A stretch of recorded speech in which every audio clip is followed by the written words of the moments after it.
Halo bro, gimana kabarnya? Saya doakan sehat selalu dan berkah tentunya untuk kalian semua. Amin. Lanjut dengan alur film sebelumnya, kali ini Akyu akan membahas sebuah film, Rurouni Kenshin, Kyoto Inferno 2014. Adalah film lanjutan dari film Rurouni Kenshin yang sebelumnya tayang pada tahun 2012. Sama halnya dengan film pertamanya itu, film ini juga sama-sama diadaptasi dari seri manga Rurouni Kenshin karya Nobuhiro Watsuki. Film yang menceritakan tentang Batosai lain yang membantu kemenangan perang Bakumatsu, namun setelah itu dia dibunuh dan dibakar. Beberapa saat kemudian saat turun salju, dia pun bangkit kembali, dan membuat sebuah organisasi untuk membalas dendam. Penasaran dengan kisah selengkapnya? Yuk gaskan cerot!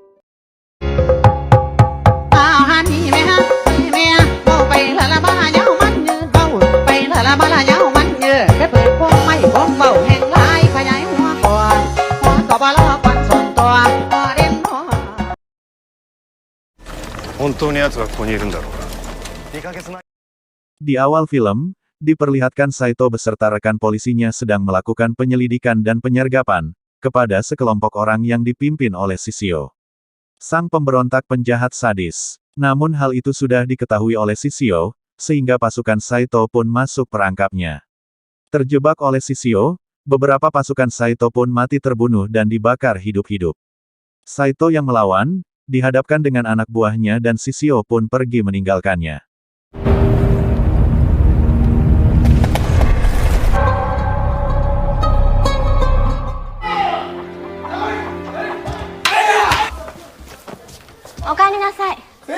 Shin kemudian beralih di tempat Dojo Kaoru, yang sedang berlatih kembali setelah masalah dengan Takeda Kanryu beberapa waktu lalu selesai, kehidupan pun kembali damai seperti biasa. Namun tiba-tiba mereka pun kedatangan tamu dari kepolisian, yang meminta Kenshin untuk menemui Toshimichi Okuba, Menteri Dalam Negeri, di kantornya. Kano pun sempat menolaknya, namun setelah berunding mereka pun pergi menemui sang menteri di kantornya.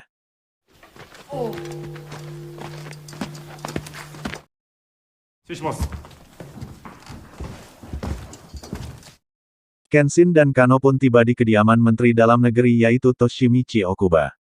Tanpa berlama-lama sang menteri pun meminta Kenshin untuk membantunya melawan Shishio yang berencana membuat kerusuhan di kota Kyoto. Diketahui Shishio adalah masih Batosai sang pembantai, yang ikut memenangkan perang di Toba Fushimi, perang Bakumatsu.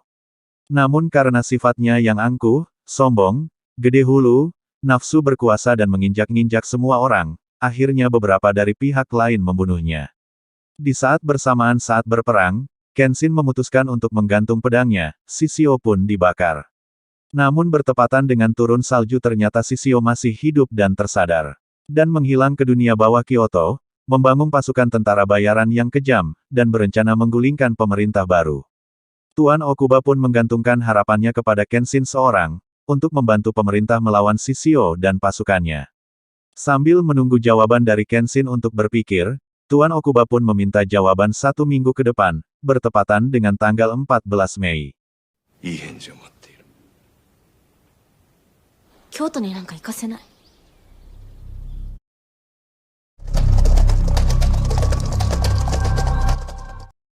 Singkat cerita, waktu yang ditunggu tiba tanggal 14 Mei, di mana Tuan Okuba akan mendapatkan informasi tentang siap tidaknya Kenshin untuk membantu pemerintah.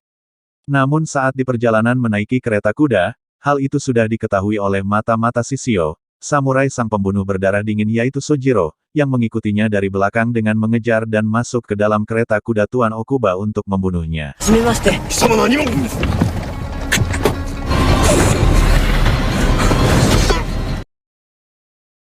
Tiba di tempat lokasi beberapa pembunuh bayaran bersiap untuk mengeksekusi Tuan Okuba, namun telah didahului oleh Sojiro.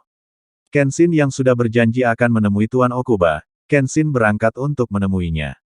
Tiba di lokasi pun ternyata keadaan sudah ramai terdapat mayat Tuan Okuba yang sudah tak bernyawa. Kemudian Kenshin pun dihampiri oleh Sojiro untuk memperingatkan pesan dari Shishio.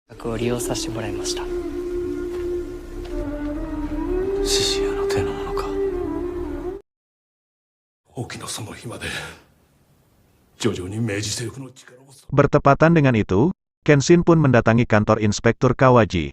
Terlihat sangat mengkhawatirkan sepak terjang dari Shishio, dan anak buahnya yang akan menghancurkan kedamaian dan pemerintahan baru. Sampai ketika sang inspektur pun mengajak Kenshin ke sebuah tempat, terdapat banyak mayat polisi yang telah gugur dibunuh oleh pasukan Shishio. Kenshin yang melihatnya merasa sangat bersalah dan teringat kembali kejadian waktu menjadi Batosai sang pembantai.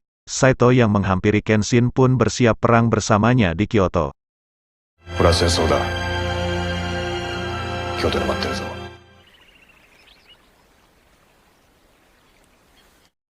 Kenshin yang tidak bisa tinggal diam, memutuskan untuk pergi ke Kyoto untuk menghentikan sepak terjang Shishio dan berpamitan dengan Kaoru, dan berpelukan manja salam perpisahan.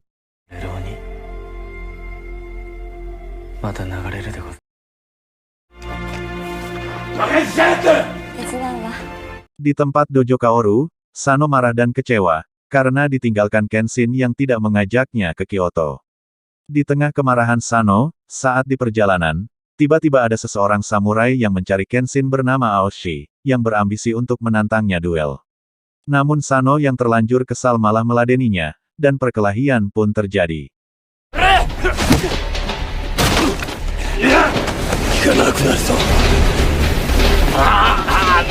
Sano pun babak belur tak beraturan, namun Megumi yang mencari Sano pun melihatnya dan melerainya.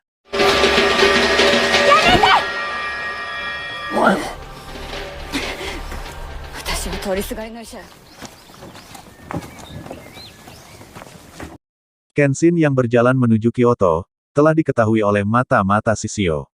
Sojiro pun bergegas menemui Shishio untuk melaporkan hal tersebut. Dan kemudian Shishio pun berencana memberikan penyambutan kepada Kenshin.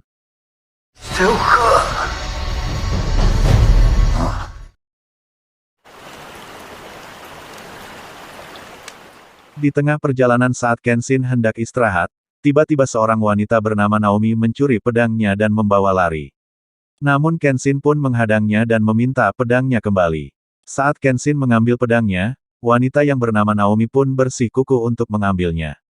Dan keributan pun berhenti, saat Naomi diberitahu Kenshin bahwa pedang tersebut bermata terbalik.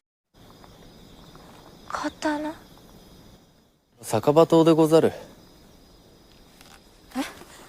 Di saat bersamaan, tiba-tiba Kenshin dan Naomi pun dikagetkan seorang bocil yang meminta tolong. Di sana terdapat seorang polisi, kakak dari si bocil yang dianiaya oleh Shishio, dan akhirnya meninggal dunia.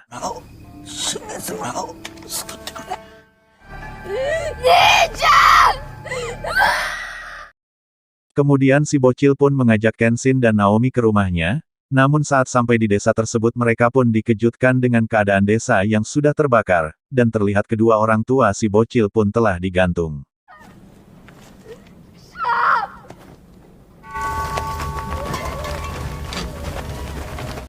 Di waktu bersamaan, mereka pun kedatangan sekelompok anak buah Shishio, yang membakar dan membuat kerusuhan di desa tersebut. Kenshin yang marah pun segera mencabut pedangnya dan melumpuhkan semua anak buah Shishio.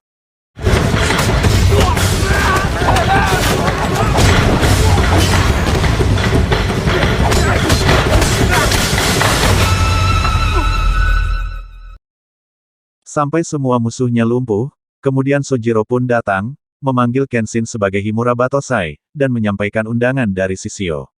Naomi yang baru mengetahuinya pun terkaget. Kemudian Kenshin pun mengikuti Sojiro, untuk menemui Shishio. Himura Batosai-san.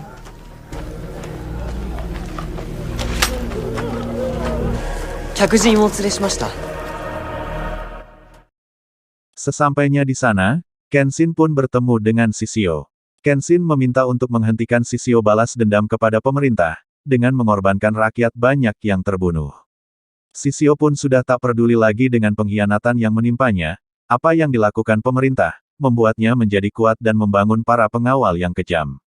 Shishio pun pergi dan memberikan pedangnya kepada Sojiro untuk bermain dengan Kenshin. Sojiro dan Kenshin pun bertarung dan membuat pedang terbalik Kenshin patah.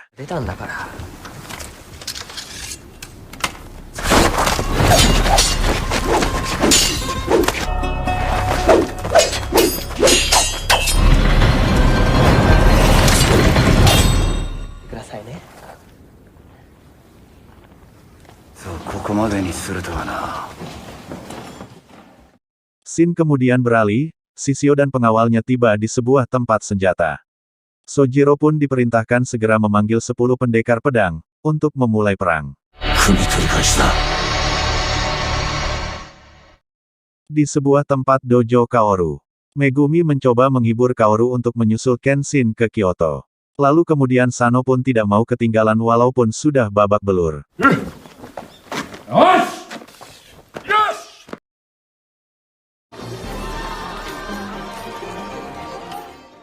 Kenshin yang melanjutkan perjalanannya, tiba di kota Kyoto. Dan bertemu kembali dengan Misao, yang kebetulan sedang mencarinya. Misao pun menawarkan sebuah tempat tinggal kepada Kenshin. Saat kemudian Kenshin hendak menolaknya, Misao pun memaksanya sambil berlari menuju ke sebuah penginapan.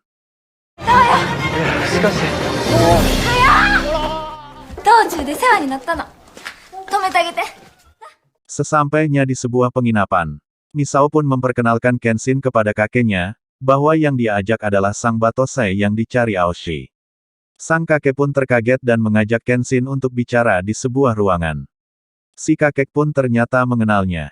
Di saat Kenshin menanyakan siapa si kakek tersebut. Kemudian si kakek pun menjelaskan, bahwa dia seorang ninja Onin Wabansu, atau seorang pengintai, yang ditempatkan di kepolisian Kyoto, yang menyamar sebagai pemilik penginapan waktu zaman Shogun, 10 tahun lalu sebelum Perang Bakumatsu. Saat kemudian Kenshin sang Batosai menjatuhkan pemerintahan Shogun, sang kakek pun bertransisi dengan zaman dan mengelola penginapan sebagai usahanya. Namun ada beberapa hamba Shogun yang sulit bertransisi, seperti Aoshi, yang tentunya menyimpan dendam kepada Kenshin yang telah mengalahkan pemerintahan Shogun, 10 tahun lalu. Dan berambisi membunuh Kenshin saat ini. Sementara Misao, sampai saat ini belum menyadari bahwa Aoshi sudah berubah menjadi jahat. Namun Kenshin menjelaskan tujuan kedatangannya ke Kyoto, untuk menghentikan Shishio. Sang kakek pun memahami dan sebagai ninja sang pengintai rahasia, yang sampai saat ini masih ada, sang kakek pun menawarkan bantuannya kepada Kenshin jika membutuhkan informasi apapun di Kyoto. Namun saat sang kakek hendak pergi, Kenshin pun menerima tawaran itu dengan meminta bantuan untuk mencari seseorang bernama Saku Arai, pembuat pedangnya yang telah patah. Arai Shaku dono.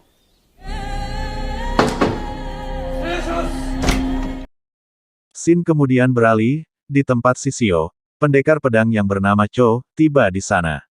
Mengetahui pedang Kenshin telah patah, Cho yang pengetahuan cukup tentang pedang, tahu bahwa itu buatan dari Saku Arai, pembuat pedang terbaik di Kyoto.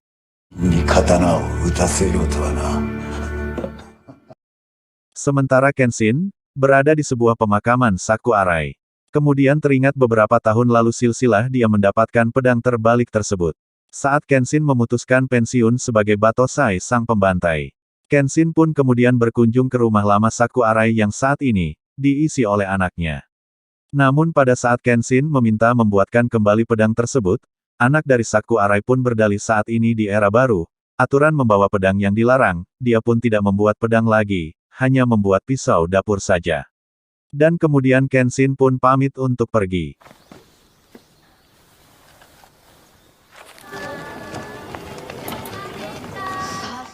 Scene kemudian beralih, Kaoru dan adiknya pun tiba, di kota Kyoto, untuk menemui Kenshin.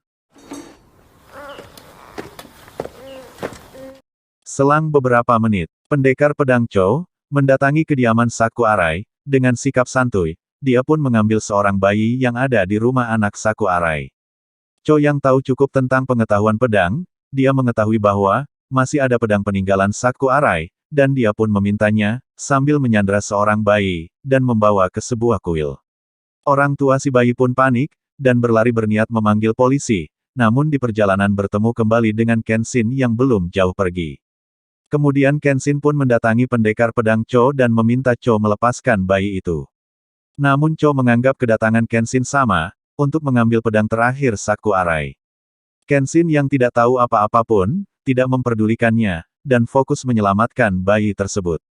Dan kemudian perkelahian pun terjadi.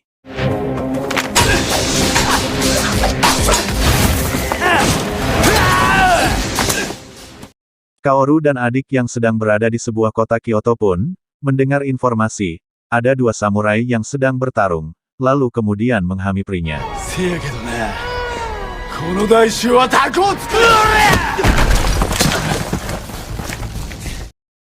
Di tengah perkelahian antara Kenshin dan Cho kemudian ayah si bayi pun tiba di sana. Lalu kemudian menyadari bahwa Kenshin adalah orang yang pantas mendapatkan pedang tersebut, dan kemudian ayah si bayi pun pergi untuk mengambil pedang terakhir dari ayahnya.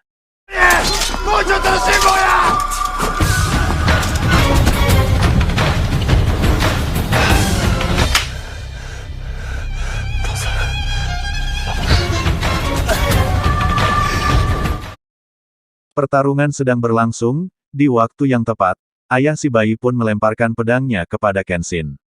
Cho yang sudah kelewatan berniat membunuh bayi tersebut, Kenshin pun terdiam dengan pedangnya, dan tiba-tiba.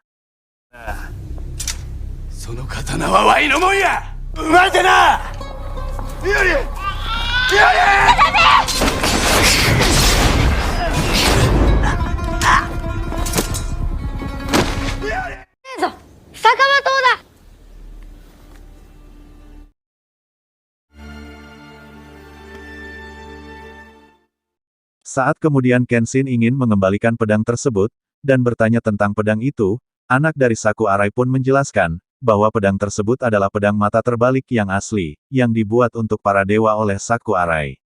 Ketika itu Saku Arai membuat dua pedang mata terbalik, yang satu bayangannya diberikan kepada Kenshin, lalu kemudian yang asli dia simpan. Dan pada akhirnya, pedang yang asli pun memilih tuannya yaitu Kenshin. Dengan perantara anak Saku Arai, yang memberikan pedang tersebut kepada Kenshin.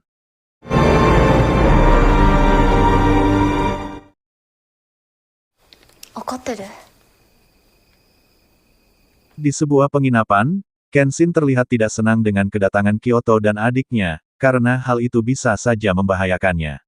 Namun karena sudah terlanjur di sana, Kenshin hanya memperingatkannya agar berhati-hati.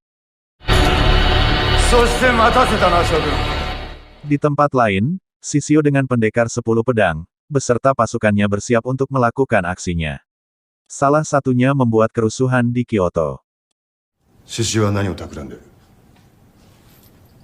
Scene beralih di markas kepolisian, Cho yang tertangkap pun sedang diinterogasi tentang rencana dari Shishio. Lalu kemudian Cho pun bicara bahwa Shishio akan membakar Kyoto. Kenshin yang tiba di sana pun, bertemu dengan Saito dan memberitahukan rencana dari Shishio. Namun Kenshin sedikit curiga, informasi penting yang diberitahu oleh Cho. Namun saat salah satu polisi bicara, Kenshin pun mengikutinya.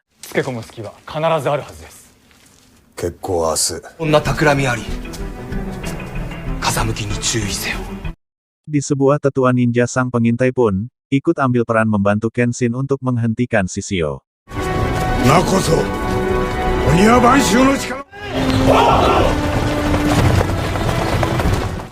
Polisi yang dipimpin Saito pun, bergegas bersiap, dengan melakukan pengamanan di Kyoto. Dan mengumumkan darurat militer di Kyoto.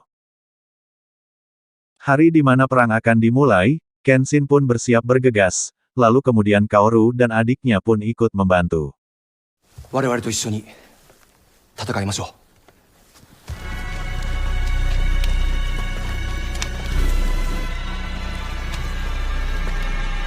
Malam pun tiba, di mana semua pasukan, Kenshin, para ninja, Saito bersama rekan polisinya bersiap menghadang di sebuah kota Kyoto.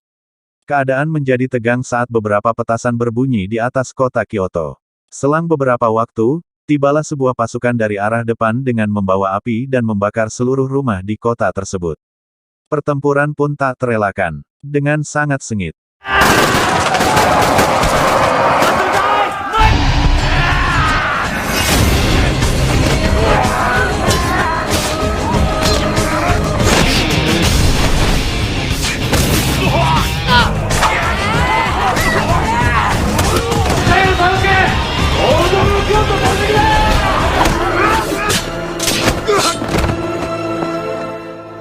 Dan pada akhirnya, mereka pun memenangkan perang tersebut.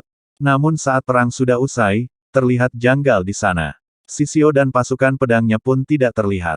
Sampai mereka menyadari bahwa itu adalah sebuah siasat Shishio, membakar Kyoto oleh pasukannya. Untuk pergi dan menyerang Tokyo.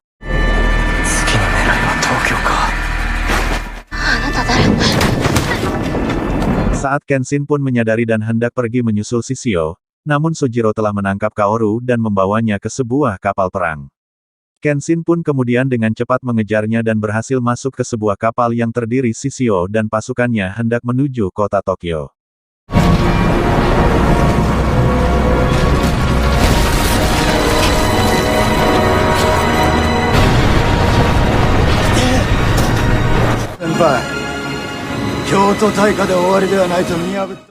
Di sebuah kapal terlihat Kaoru yang sedang disandra oleh anak buah Shishio.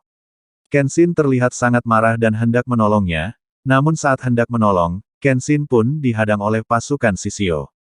Shishio yang berencana membuat Kenshin marah, memerintahkan anak buahnya melempar Kaoru ke lautan dan menendangnya.